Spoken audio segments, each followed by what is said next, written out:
Hello everybody, this is Refresh. I am 1 and 2 with this blue-green ramp deck. I have splashed a handful of cards into this deck, but yeah, it doesn't look like it's going well. I had hopes that maybe I could get to 3 wins with this. I'm not even sure that I'm going to be able to get there now, but let's see if we can get anywhere with this ramp deck. I did suspect that the blue-green ramp strategy was on the weaker side in this format, but you know, it's possible that I might still be able to make it. We'll see if we can. This format does seem to lean towards, we're up against Iostara, Joestara? I don't know. Oh, wow. Well, we have the Utopia Sprawl, so I think we can keep this, and then we'll sprawl onto blue to be able to get all of my apparent colors here. Although this is really the more color that matters, but we're going to do blue, just because that's more important that we have that. We want to play 3, but we don't have any 3 drops, so I think we just drop the oof on the next turn. Sage, sure. Well, we got the blue, so we play the blue, and then we'll just oof. Trade it for the assuming Sage if they have something to trade, and then we'll Sky Beast Tracker, and then maybe we can start casting some of these other things. Okay, sure. Is that a trade that they're gonna make? Nope. Okay. Play this, and then I think we Sky Beach Tracker. Heart's not bad either. I guess both of these can defend against what my opponent is up to. But since both can do it, I think we start with the tracker and just hold. No tax.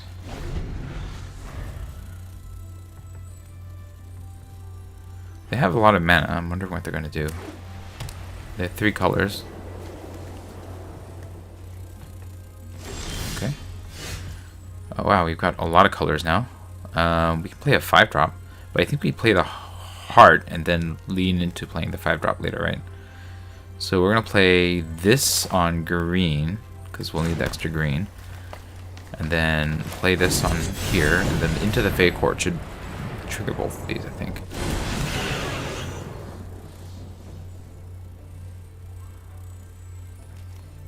But no attacks for now.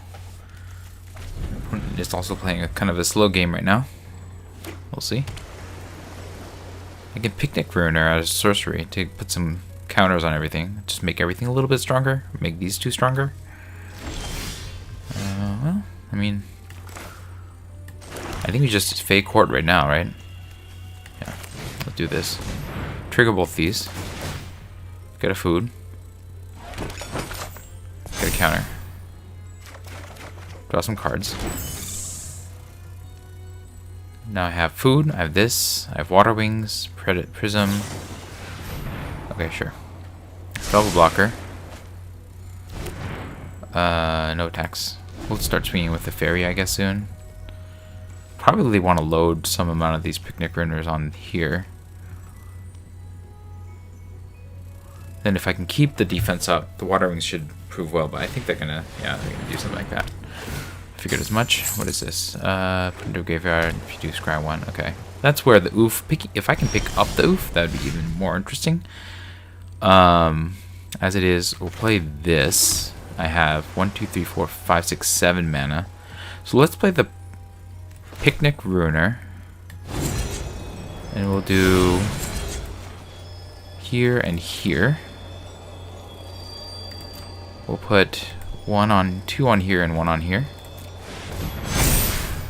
And then we'll hold Water Wings, I think, so we won't attack any. We won't. We'll hold Water Wings to protect my creatures, and then we'll just use the Prism next time. The Prism will let me actually cast a Picnic Ruiner, which is kind of fun. Okay, that's good. That'll keep me from attacking for sure in the future. Go back to my turn. Okay. Wilds. I guess that'll get me my mountain, but I don't really need that now. We'll Prism first to see what we have.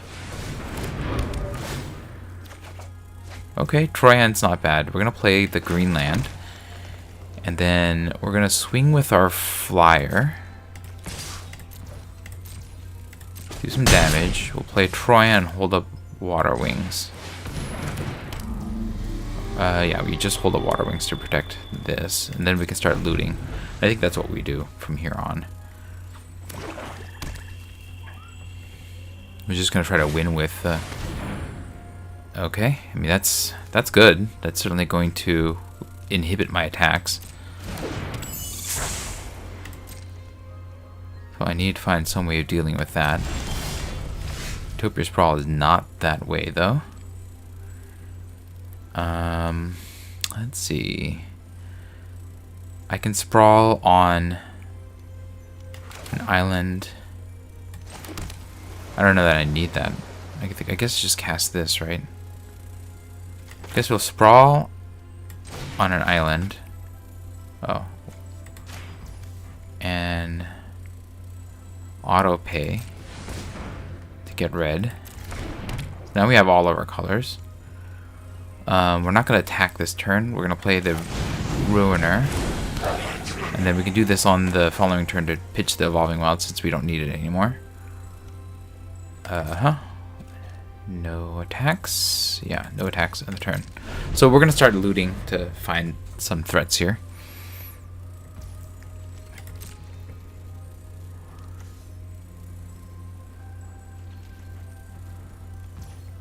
Okay.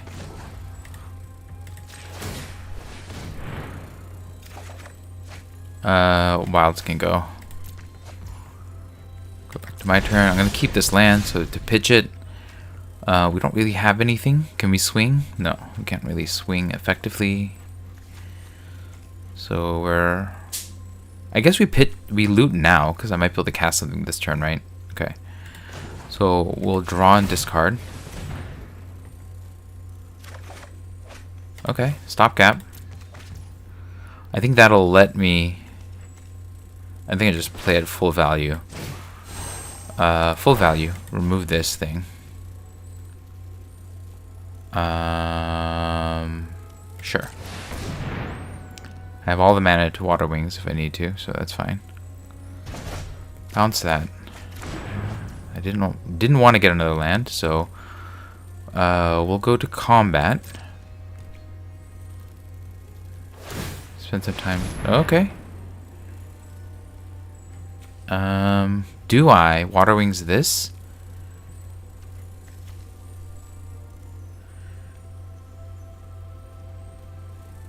It gets double strike. I could Water Wings it and get 4/4. But then they'd be forced to chump. Chumping with Unassuming Sage. It's not great. Okay, that's fine. We'll swing with the Flyer. And then we play... I think we hold both just in case of that Ariet's... thanks. Hey, Blaza Rush Times. I hope I didn't catch it too late, but just playing some limited, doing a little bit of draft here. Playing a blue-green ramp deck, and I'm not losing yet, so that's a positive sign. Okay, let's see if we could draw a better card here. My opponent has 3 cards, but I suspect that they might be lands because they're not doing a whole lot here. Prowler is not great. Let's go ahead and loot again. I'd like to do better than a Prowler. Beanstalk Worm is better than a Prowler, so we'll pitch the... Let's see. We'll pitch an island, since we have a lot of them. Alright, so we'll play the Worm. That'll trigger these. Oh, I should have played the Prowler before the Worm. I should have done that. See, that's where making sure I get good... I can still play Water Wings, so I think I'm okay with this. But, yeah, that's where sequencing is really important. Like, if I'd played this and this, then I would have just all sorts of crazy stuff going on. With this being a 4/3, right? Sure. No attacks in the turn, so now the Beanstalk Worm is going to become a thing. Well, but as I said, there's a lot to catch up on. It is a pretty complex game. Oh, great. That's not good.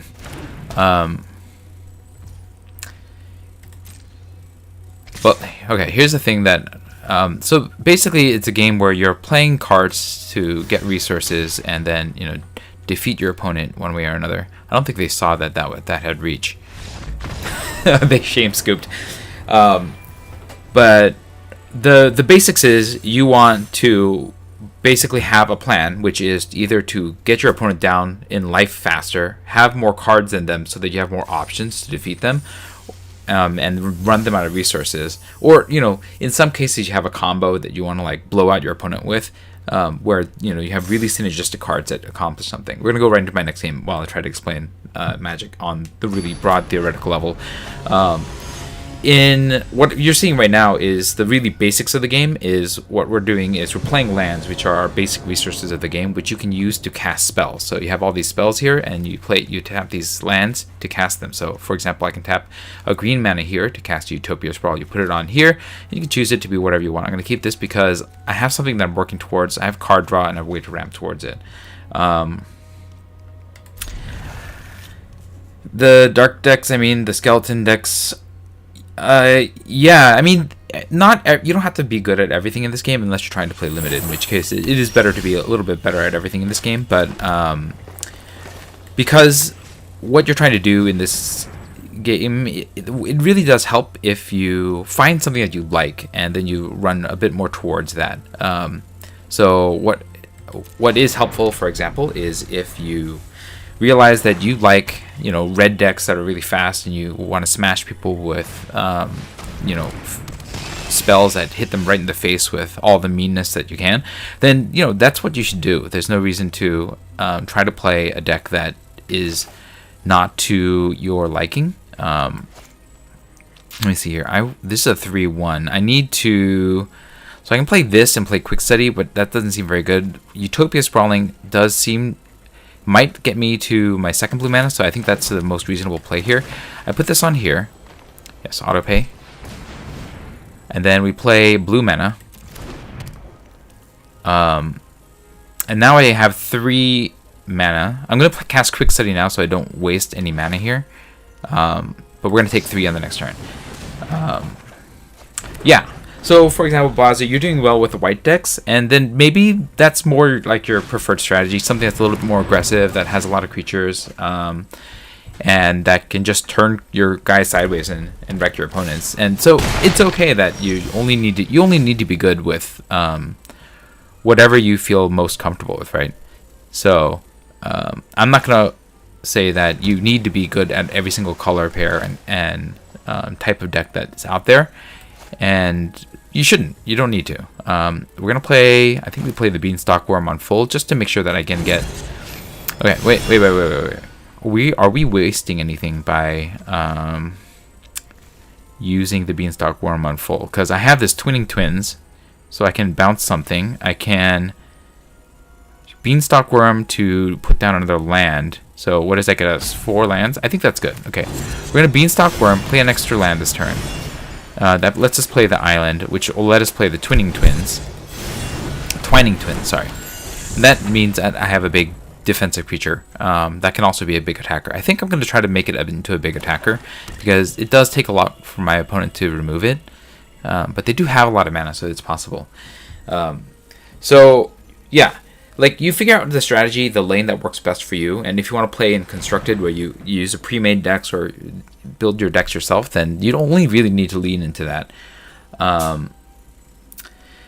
Alright, so managing decks and upgrading them is, it's not too bad. So basically you need to get more cards, and I would recommend just grinding through to get more cards. Or if you have a ton of money, then maybe you can just buy more cards. But I would just recommend getting more cards. And then what you do is you open the decks you have. So there's a deck manager on the main page. You hit the deck button, and then you can look at all the decks that you have. You start with a bunch of basic decks, and then you can duplicate them. So if you highlight one at the very, very bottom, there's a button called duplicate, and then you can duplicate your deck. Oh, shoot. This is a really strong card. I have to deal with this somehow. Yeah, that's going to hurt. They swing with this and I trade. That's really bad for me. So I'm going to maybe put the oof down here and trade later. But that's going to give my opponent a bit of time ahead of me. So that's not very good. And then what you do is you just change out the cards you want. So you'll be able to click cards to remove them from your deck. And then click other cards to add them back into your deck. Let's see here. I'm going to So I need to play the Oof as a way to deal with this. Or I can just make my guys really big. That's another option here. I can play the Picnic Ruiner, for example, on 3. Yeah, that's what I do. I do this. I put this just on here. Wait. If I play the Oof first, and then I Picnic Ruiner, then I'll have enough counters that I can make them both pretty good, I think. So we'll do this. Then we Picnic Ruiner. We're going to put 2 counters on here and then 1 counter on here. That'll make them both big enough to block the Monstrosity without too much effort. And that'll make it to blunt the effect of the Spellbook Vendor. I want to attack, but right now taking that extra damage since they're already ahead of me is a bad idea, so I'm going to stop and hold for now.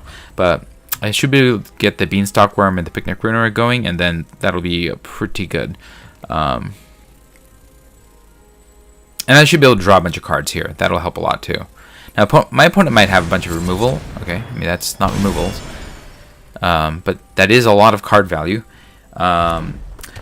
What happens to do the duplicate deck? Okay, so you go to the bottom, you hit dupe, and what's duplicate, and you're going to create a new deck that's basically the same as one of the starter decks that you already have.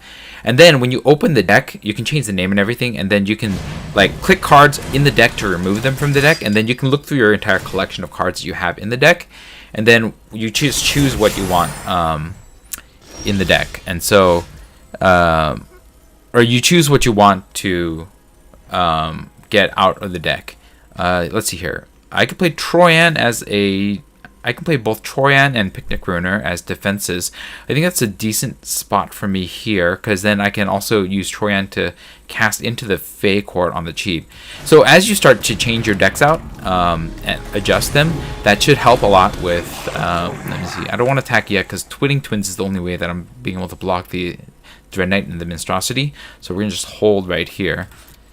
And then you should be able to, as you get a feel for your cards, you're going to see what feels like on the weaker side, and then look at the cards that you have, and if you feel that it's a little stronger, add it into your deck, and then you can try those decks out again. And I'd recommend, just experimenting a little bit on the play mode. If you've just started, that means that you'll be mostly matched against people that are somewhere in the same range as you, and that should help make sure that you're not playing against people that have some bonkers, things going. Oh, that's really good. They put it on the Cursed Courtier. That's a 4/4. I can still block it. It's not the worst thing in the world. But yeah, my opponent definitely has a lot of value because of this stupid Spellbook Vendor that I don't have anything I can do about. Let's see. So let's cast into the Fey Court, and I'm going to tap Troyan for this. Actually, I don't need to. Let's cast into the Fey Court just to get more options here. Okay, there we go.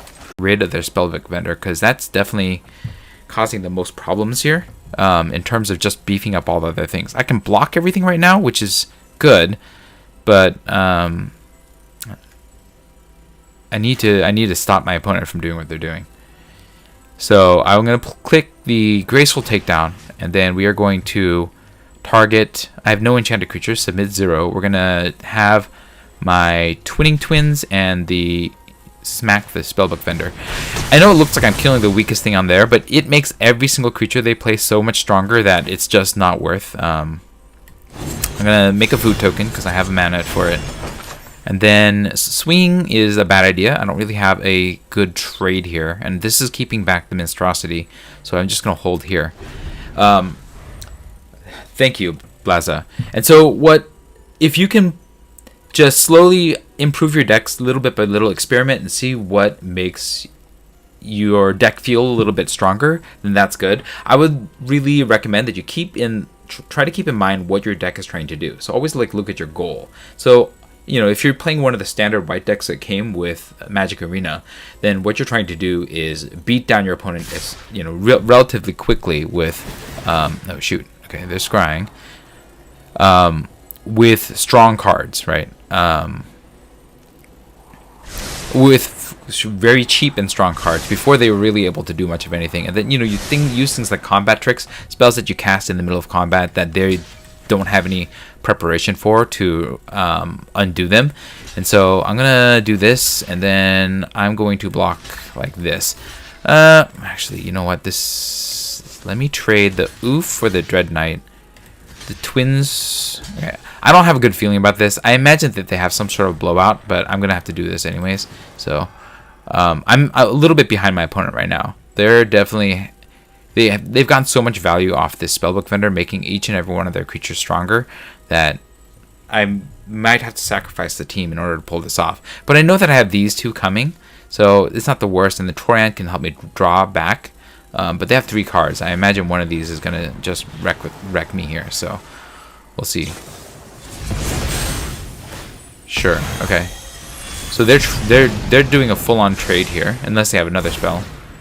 Okay. So everything dies, but I still have guys and they don't.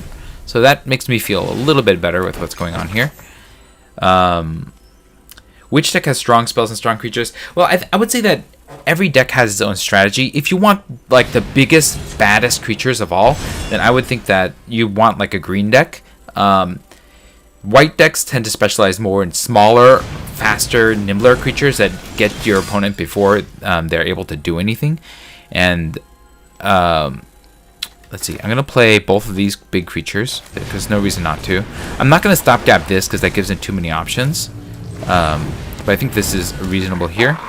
And then, do I want to play this? I don't think I do because they have black. They might make me discard my Johann stopgap, which I don't want to do.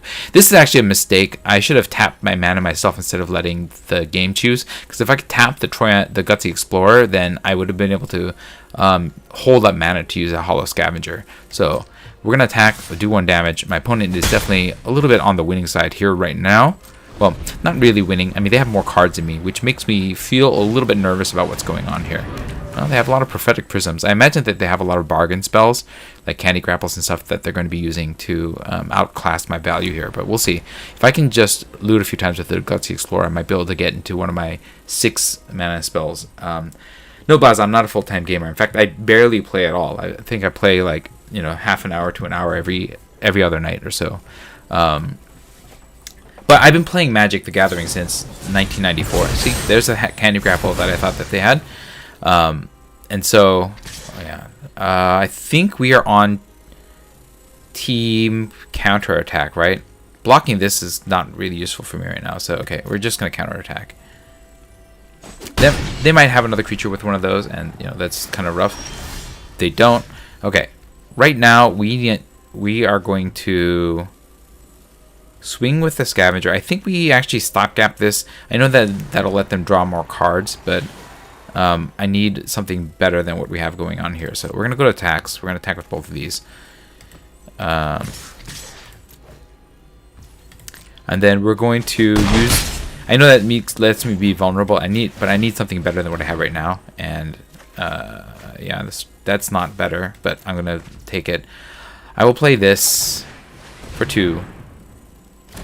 And then I'm going to bounce this to keep them from attacking for a turn.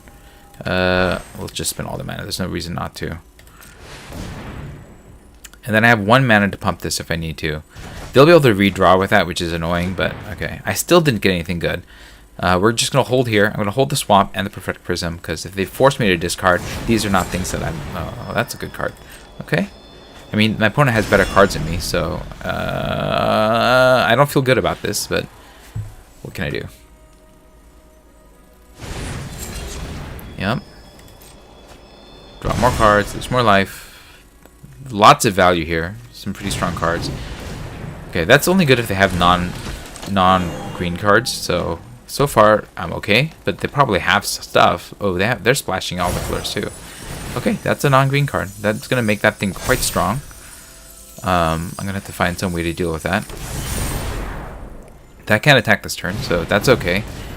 Okay, now they have 2 guys on the defense, and I am going to my turn with not a lot. I'm going to Prophetic Prism in hopes of drawing something better here. Yeah, I've been playing Magic for a very, very long time. Okay, I'm gonna use a Tempest Heart's 2 mana ability to draw 2 and then discard 2, because these lands aren't doing anything for me right now. We don't need the blue land or the green land, so we'll do that. Then we are going to... Do we cast a Tempest Heart? I think I bounced this Questing Druid because that's really annoying, so get rid of this thing. I'm gonna lose a life. That's life. um, yeah. I've been playing this since it came out, but I've been playing Magic since 1994. So it's a long, long time that I've been playing Magic the Gathering overall. I think I can't attack because this is just a bad trade for me. I need to find some way to get rid of this permanently or take it out of the picture. And as of right now, I don't have a lot of anything, but I think being able to cast a Tempest Heart into the Balloonist Gatekeeper soon should be helpful to me. And so we're going to just hold this. Yeah. We're going to swing with this. And then hold, yeah. My opponent definitely has the edge here. They just have stronger cards than me. These are both really strong compared to everything that I have. So I'm really trying to find some way to get out of this struggle here. Okay. I mean, they just drew another really strong card. So I'm not in great shape here. They're going to play this and they're going to play this. That'll get them a lot. I mean, this is just strong card after strong card. I'm playing with like fairly weak cards comparatively. Blaza, yes, I do play Dungeons and Dragons. I've been playing Dungeons and Dragons since I want to say 1994, but I haven't played a lot recently, just because I just have too much going on in my life to play it that much. Okay, so they're targeting. Okay, Brave the Wilds. Yeah, they've got a lot of guys, so they've built their board. I expect them to go attacking, and I probably will take the 3. I might trade the food here that I have with the Hollow Scavenger for the swamp. Yeah. Because I can. They don't have any more mana right now, so it doesn't behoove them to attack with the swamp. Yeah, they did that. If I kill this, then they're just going to draw another card. They have 13 cards left in their library. I don't think it's worth, so I'm going to pass. No blocks. Yeah, but it feels really bad. They just have a much stronger cards than me. I'm mostly a dungeon master when I play Dungeons and Dragons, and I have a lot of fun with that, you know, back in the day. We're going to loot. I'm going to get rid of the swamp. It's not doing anything for me right now. Yeah, we'll have to get rid of that. The Armont will help stabilize me a little bit. I don't know how I'm going to beat this group, though, but we'll see. Okay. Now I think I just have to cast stuff. Like, try to get as much on the board as possible. Casting this will help. Oh, I should cast... Again, this is a lesson in learning to do things in the right order. I should cast a Tempest Heart first, because that would have gotten a counter from that. We'll cast a Tempest Heart now. Yeah, if I did that in that order, I'd be in a much better position. I'm not in that position right now. I'm going to swing with this because I can't block. But I do have a decent amount of bodies now, so this is okay. I feel moderately secure. Not highly secure, because they have all these cards in their hands. And, you know, some really strong cards in the Questing Druid and the Mosswood Dread Knight. But if I can just get them down low enough and make some favorable trades for me, then I'll be okay. How is a rogue character to you in D&D? I don't know. I mean, I don't play very much. I'm more of a DM, so a lot of what I do in D&D is I create the stories that the players go into. I think the rogues are pretty fun to have. I do appreciate having them in a group because it does enable, because they're characters that have a lot of variety of skills. That's assuming that we're playing, D&D 3 and on, not like older D&Ds, because the skills give them a lot more to do and a lot of more interesting things to do than just bash your opponents down, right? So I like that about rogues in D&D. All right, I'm assuming that they have some sort of spell that they're going to cast to ruin my day here. No? They got all the mana and the cards in the world, so I'm guessing that they're just going to start hammering me. Yeah, that's a bit of removal. That's good. It gets rid of one of my potentially stronger cards that they can actually get rid of, yeah.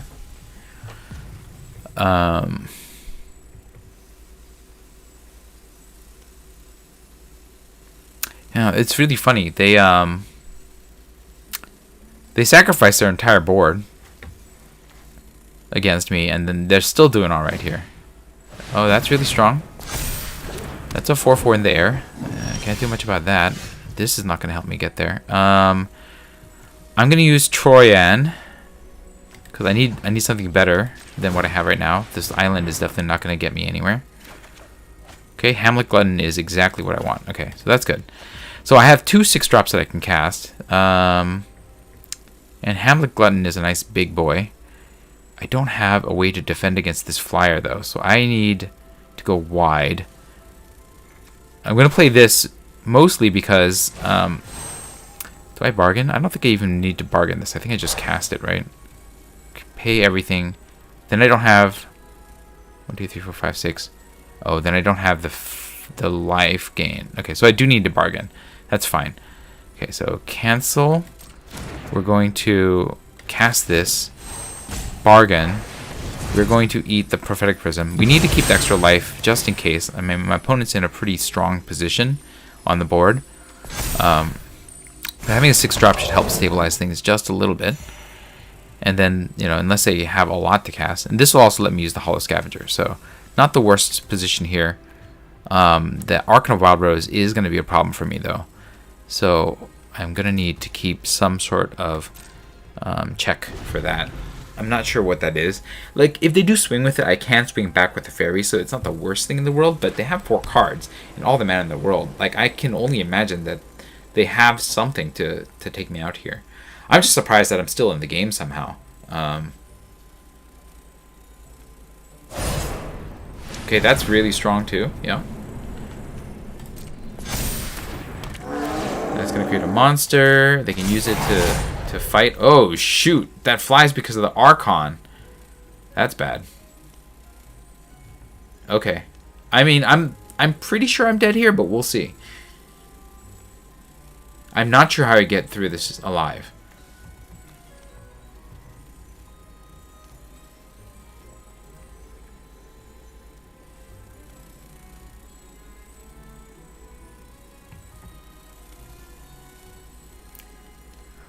Blaza, this is a draft deck that I put together in Draft. Draft is a format where instead of just... So I have to take that. I can block with this, but that's not a good plan. It's a format where before you actually start playing games, what you do is you open 3 packs of Magic, and when you open a pack, you take 1 card from it, and you pass it amongst 8 other players until everybody's taken a card from it. And you keep doing that until you've taken 1 card, or all your cards from each pack. You're trying to build the best, put together the best set of cards you can for this purpose. And then after that, what you can do is so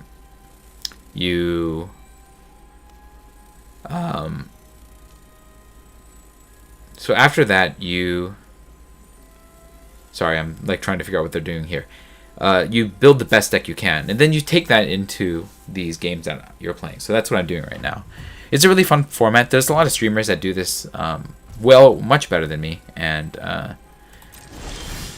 okay, I don't want this, so I'm gonna cast this. I'm gonna die next turn if I don't have. Well, I'm gonna keep this to keep myself from being completely dead. Oh, yeah, I need this life. Okay, so I'm gonna swing with the 6-drop, I think. Yeah. Okay, so we're gonna attack, because if I don't start attacking, I'm really gonna die. So I'm gonna attack with this. I think I can block with everything else, so that's not the worst thing in the world. Okay. So they'll take 4. Okay, so they'll trade those 2.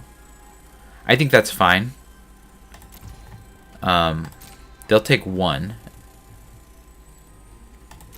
And then they'll draw again from that. Okay. But it gets 1 more guy off their board. So that's not bad. I should be able to live because of this. I'm going to cast this. That'll make the Tempest Heart bigger. And then I will loot with Troyan, because I want to get rid of this Evolving Wilds, which is not doing anything for me right now. Yes. Skybeast Tracker will help, in that it'll give me 1 more way to block for a little bit. I need to keep this up, and then I need to eat with this. So I have to block and chump against the Archon of Wild Rose with the Fairy. Sure. Yeah, they're getting good. getting strong. And then I will, let's see, this is food related. Okay, and then I will have to eat the food to not die to the Fawn's Bane Troll.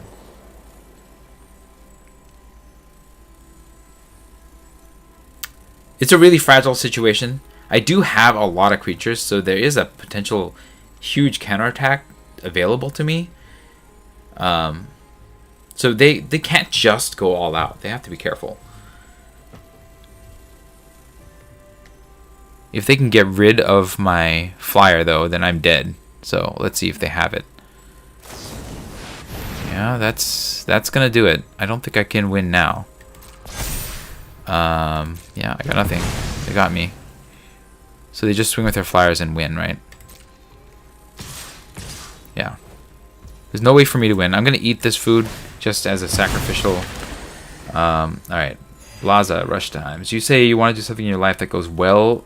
It's a little cringy, but you want to in America, but don't know how. You're an Indian man. Can you suggest to me? Okay, if you live in America, so that's number one. Like, you have to live in America. It's hard. If you don't live in America, like, trying to be an actor in America is extremely hard, and I would say that is very difficult to do.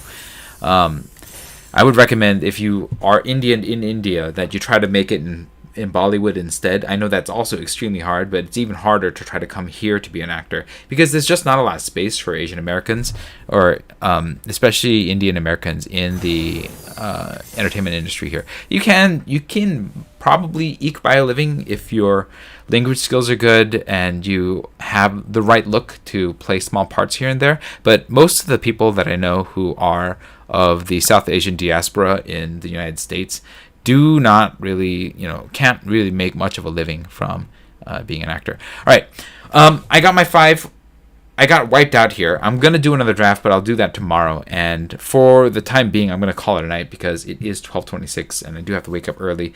But Blaza, I don't think you should give up your dream. I know if you have a lot of experience as an actor and you do theater, you do short films and stuff, like, if you already are in America, I would recommend just trying your best to get into whatever you can and building your resume, because that's really, really critical for a lot of casting directors to look at what you've been doing and then determine if they can even cast you as anything. The actors that I know that have made it, you all start usually pretty small.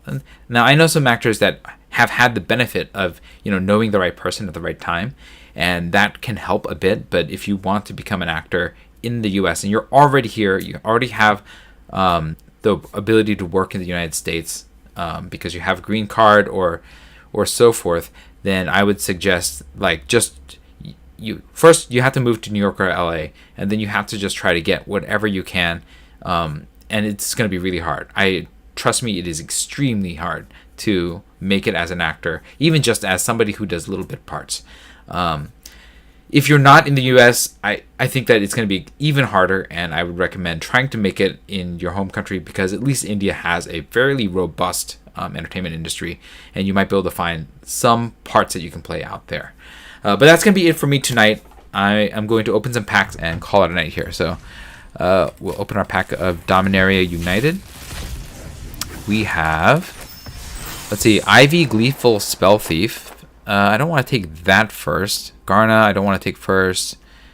Cut Down seems like a decent first pick, and I think that's what I'll take. It's 1 mana, it's 1 color. It kills a lot of small creatures early on, and I think that makes it the best card out of here in terms of responsible picks. I think Ivy is probably the more fun pick because, being able to copy your spells and target multiple creatures is kind of fun. We'll open a couple packs of Wilds of Eldraine before I end this evening here. We have Heartflame Duelist. I think that is the... You're welcome, Plaza. I think that is the real pick here. Just the fact that it's a 3 mana, 3 damage to any target, and then you also have a 3/1 that can give your instant and sorcery spells lifelink, makes it an easy first pick. It's so strong. It's in one of the stronger color pairs in red and white, and that's what I take here. But this is a killer pack for white. Like, Glass Casket and Princess Take Flight are both excellent in draft. And so, when you pass this, like, the person to your left is probably going to take white. You might see white dry up in the second pack, but I don't think that stops me from taking Heartflame Duelist and just trying my best to get into this deck. Now, even if you can't cast the white part of Heartflame Duelist, I think it's still worth to take, because if you play red, you can still play Heartflame Slash. It's not an amazing card, but it's not like much worse. It's probably even a little better than your average Frantic Firebolt, and so that is going to be the pick in this pack. All right, one last pack, and we'll call it a night. Here we go. Imidane's Recruiter is the easy first pick. I don't even need to think twice about this. Stab Wound is good, but Imidane's Recruiter is, for 5 mana, you get 2 creatures, and then on the next turn, you know, if you have already built a board, then you get to swing with everything with a whole lot of damage, and I think that this makes Imidane's Recruiter one of the best uncommons in the set. I've had very little opportunities to play with it. I think I had it in one deck, but I faced it down a lot of times, and it has wrecked me almost every single time. If it weren't for Imidane's Recruiter, I'd probably take Stab Wound, because this can do a lot of damage to your opponent, and it weakens a creature and then just hits them for 2 every turn that they can't do anything about. You know, they might swing with their creature, and you might take some damage too, but it's probably worth it. And those are the best 2 cards in this pack. And that is going to be it for me tonight. Let me know what you thought about the games and in the comments below. If you enjoyed this video, hit the like button, or the stream. If you'd like to see more of my streams, you can hit subscribe. This was Refresh. Thanks for watching, and I will see you next time. Good night.